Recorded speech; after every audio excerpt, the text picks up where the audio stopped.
बहुओं को पढ़ा, जैसे आलोक मौर्य कह रहे हैं कि हमने पढ़ाया, तो वो खुद क्यों नहीं पढ़ लिए?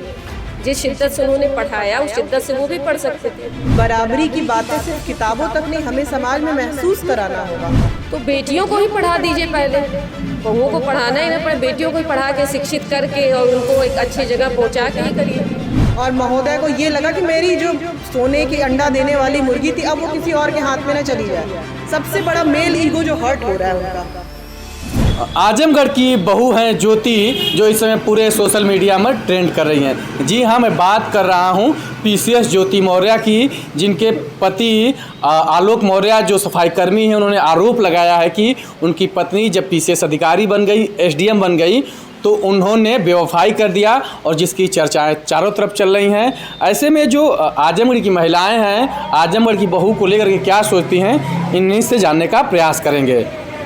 ज्योति मौर्य हैं, आजमगढ़ की बहू हैं, उन्होंने नौकरी मिलते ही बेवफाई कर दिया है, क्या कहेंगे? पहले तो हम ये कहेंगे कि ये तो बेहद निजी मामला है किसी का भी, और सोशल मीडिया पे जिस तरह से इसको हाईलाइट किया जा रहा है, मतलब मेरी समझ से नहीं करना चाहिए, क्योंकि बहुत पति पत्नी का बड़ा बेहद निजी मामला है। खैर, बेवफाई नहीं की है, बेवफाई क्या मतलब, उन्होंने एक लीगल तरीके से, जो कह रहे हैं उन्होंने डिवोर्स फाइल किया है, तो लीगल तरीके से वो कर सकती हैं, ऐसा तो कुछ नहीं कि नहीं कर सकती। अगर उन्हें जो भी चीज़ें चल रही होंगी उन लोगों के बीच में, वो क्योंकि अभी तक हम लोगों ने सोशल मीडिया पे एक ही पक्ष सुना है, आलोक मौर्य को ही रोते हुए देखा है। उन्होंने जो बात कही पहले, जब उनका वीडियो आया तो हमारा भी एक वैसे ही सबका माइंडसेट बन गया कि हाँ, कहीं ना कहीं ज्योति मौर्य ही गलत है।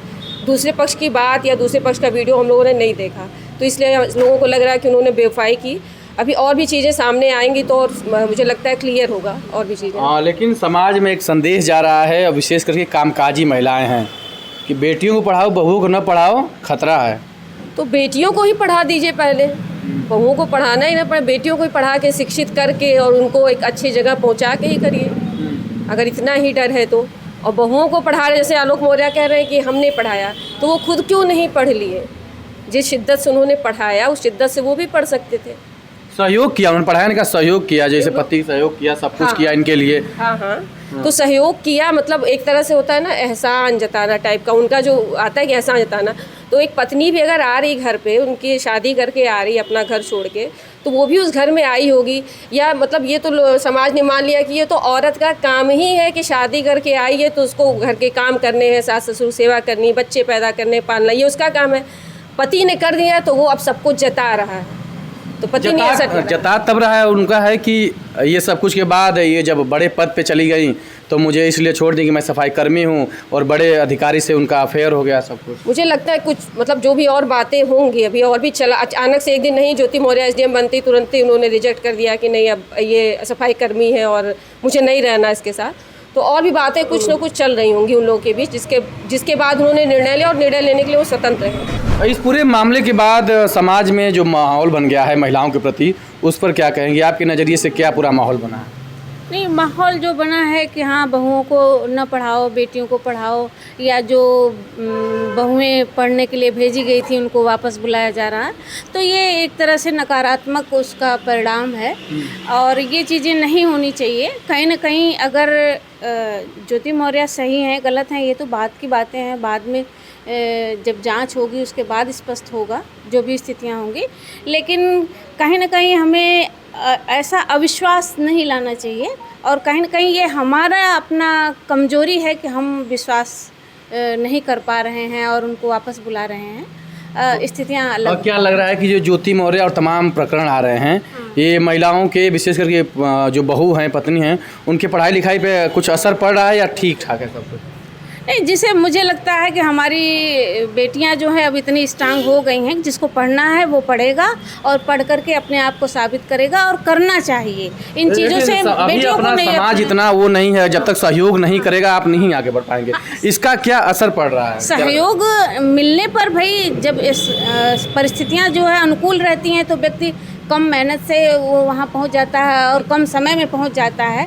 विपरीत परिस्थितियों में उसे समय और श्रम दोनों की ज़्यादा आवश्यकता होती है। तो हम तो यही कहेंगे कि बेटियों को पढ़ना चाहिए, और जो लोग समाज में जो ये गलत संदेश जा रहा है वो संदेश जो है कहीं ना कहीं हमें उस पर अपना जो है चिंतन मनन करना चाहिए। समाज जो जो एक तरह से हावी हो रहा है, मतलब इस प्रकरण के बाद वो हावी हो रहा है, उनको अपनी सत्ता हिलती हुई दिख रही है, क्योंकि महिलाएं अब बराबरी की बात करने लगी हैं। इस समय ज्योति मौर्य के साथ साथ कई प्रकरण आ गए हैं। ये तो पीसीएस अधिकारी बन गई, कोई नर्स बन गई, कोई सिपाही बन गई, तो अपने पति को छोड़ दे रही हैं। तो ये पूरा प्रकरण चल रहा है और तमाम सोशल मीडिया पे वायरल हो रहा है कि बहू को पढ़ाते वक्त ध्यान दीजिए कि कहीं आपको छोड़ के न चली जाए, कहीं बेवफाई न कर दे। बिल्कुल सही बात है। ये प्रकरण अब ज़्यादा हो रहा है, लेकिन मुझे लगता है कि जो हमारा कानून था, क्या उसको इस बात का अंदेशा था क्या कि जो कानून में उसने कुछ चीज़ें महिलाओं के पक्ष में ये कर रखी थी, डाइवोर्स फाइल कर सकती हैं वो, तो इसका मतलब तो ये था ना कि कानून हमें ये पहले से कह रहा था कि आप जिसके साथ चाहो उसके साथ रहो, जिसके साथ नहीं चाहो उसके साथ नहीं रहो। अब तक यानी कि मामला ये था कि समाज बहुत असुरक्षित है, वो डर चुका है, उसको ये डर लगने लगा है कि महिलाएं अब पढ़ लिख करके अपने निर्णय खुद ले रही हैं। और उस निर्णय में ऐसा भी हो सकता है कि जिस बंधन को हम थोप देते थे उनके ऊपर और वो उसको आजीवन माला पहन करके जीती रहती थी, वो उससे मुक्त भी होना चाह रही हैं। तो ये समाज को अब सोचना होगा कि बराबरी की बातें सिर्फ किताबों तक नहीं, हमें समाज में महसूस कराना होगा। हम नहीं जानते कि ज्योति मौर्य ने क्या किया, कैसे किया, एक पक्ष की बात आई है और क्या उसमें वजहें रही होंगी उनकी कि उन्होंने ऐसा इतना बड़ा निर्णय लिया है डाइवोर्स का। लेकिन इससे पहले वो पहली महिला नहीं है जिन्होंने डाइवोर्स फाइल किया है, तमाम महिलाएं इससे पहले भी डाइवोर्स फाइल की हैं। मुद्दा इसलिए बन गया कि वो एसडीएम थी और महोदय को ये लगा कि मेरी जो सोने की अंडा देने वाली मुर्गी थी अब वो किसी और के हाथ में ना चली जाए। सबसे बड़ा मेल ईगो जो हर्ट हो रहा है उनका ये है। नहीं तो एक सामान्य सा व्यक्ति जो सच में आहत होता है, वो प्रेम अगर किसी से किया है और उसको धोखा मिलता है तो वो उस औरत को या उस आदमी को वो देखेगा नहीं, उससे दूरी बना लेगा। लेकिन ये जो अच्छा दूसरी बात ये कि ज्योति मौर्य ने क्यों किया, सारी महिलाएं ऐसी हो जाएंगी। अगर आपने समाज में अवसरवादिता का भ्रूण पैदा किया है तो हम कैसे बचेंगे? हम आप ही के राह पे आगे चल रहे हैं, आप आगे बढ़े हैं उस रास्ते पे, आप आगे चले हैं। अवसरवादी कई जगहों पे आपने अपना व्यक्तित्व दिखाया है, हम बस उसके पीछे पीछे अनुगामी बन के चल रहे हैं। अगर ये उदाहरण ही नहीं होता, अगर हमारे पास सच में रिश्तों में प्रेम होता तो वो ना किसी पद का मोहताज होता ना किसी प्रतिष्ठा। इसका मतलब है कि रिश्तों में प्रेम नहीं है, ये शादियां सड़ रही हैं और जब जिसको मौका मिल रहा है वो उससे निकलने की कोशिश कर रहे हैं। पूरे मामले के बाद जो समाज में चल रहा है, जिस समाज में हम जीते हैं कि बहुओं को पढ़ाना ठीक ठाक नहीं है, पत्नियों को पढ़ाना ठीक नहीं है, जैसे हैं वैसे रखिए। एक सोशल मीडिया ट्रेंड चल रहा है और आसपास चर्चाएं चल रही हैं, इस पर क्या कहेंगे? इस पर मैं कहूँगी कि आपके रिश्ते और आपकी सोच निहायत कमज़ोर है। आपको अगर आपकी बहू आपकी बेटी पे आपको इतना अविश्वास है, हम जो हमारा समाज जो ऐसी सोच रहा है हम उससे भी कहना चाहेंगे कि आप अपने आप को इतना कमज़ोर मत बनाओ कि किसी के निर्णय से आप दरक जाएं। आप इतना मजबूत बनिए कि आप किसी के भी निर्णय लेने से आपके पूरे इस ताने बाने पे कोई असर ना पड़े। लेकिन अगर आप डर रहे हैं तो इसका मतलब है कि आपका ताना बाना कमज़ोर है। कुछ कहेंगे लास्ट? और बस यही, जैसे मेरा ये कहना है कि जैसे कोई बलात्कार का मामला जितने भी आते हैं जिसमें उसमें पुरुष जो है 99.9% होते हैं, बहुत कम ऐसे मामले थे इसमें महिला बलात्कारी होता है। तब ये समाज कहता है कि अरे सभी आदमी ऐसे नहीं होते, पुरुष कहते हैं ऐसे सभी आदमी नहीं होते। एक मामला ज्योति मौर्य का आया, उसकी वजह से सारी महिलाओं को कटघरे में खड़ा कर दिया गया और हर महिला को मतलब सफाई देना पड़ रहा है और ये लोग ऐसी बातें कर रहे हैं। तो यही है, पितृसत्तात्मक समाज है। और मैं तो कहूँगी मीडिया में भी जिस तरह से सोशल मीडिया या मीडिया पे भी खबरें जो आ रही हैं वो भी पितृसत्ता से कहीं ना कहीं प्रभावित है। पूरी तरह से ज्योति मौर्य को ही निगेटिव इमेज बना के, विलेन बना के दिखाया जा रहा है। हाँ, तो ये जो विलेन बनाया जा रहा है, आप भी कामकाजी हैं, नौकरी करती हैं, बाहर जाती हैं, आपके घर वाले भी कुछ सोच रहे हैं कि सब ठीक ठाक है? हमारे घर वालों का पूरा विश्वास है मेरे ऊपर। हाँ। वो विश्वास करते हैं, वो जानते हैं कि उन्होंने ऐसी शिक्षा दी है, वो देख रहे हैं, शुरू से देख रहे हैं, बचपन से हमें ऐसे संस्कार हैं हमारे भी। हम हाँ, तभी वो ऑब्जेक्शन, भाई परिवार देख रहा, हमारा परिवार हमारे सपोर्ट में है, उनको कोई ऑब्जेक्शन नहीं। घर में ठीक ठाक है माहौल? बिल्कुल बढ़िया। एक और बात रह जा रही है। एक आजकल ट्रेंड चल रहा है औरी पढ़ावा, तो ठीक है लड़के भी तय कर ले कि बिना पढ़ी लिखी लड़की से शादी करेंगे, तो पढ़ाने की जरूरत खत्म। लेकिन असली चीज़ तो ये है कि एक गरीब आदमी भी जो एकदम किसी लायक नहीं है उसको भी पढ़ी लिखी लड़की चाहिए। तो उसको चाहिए, देखिए आते हैं उसको पढ़ी लिखी चाहिए लड़की, नौकरी भी कराएगा। लेकिन इस जो प्रकरण आ रहा है इससे लोग बता रहे हैं डर गए हैं कि अब सावधान रहो। तो सावधान रहो, मत पढ़ाओ, ठीक है, लेकिन ये तय कर लेना कि नहीं पढ़ाने के बाद भी वो भागेगी कि नहीं भागेगी।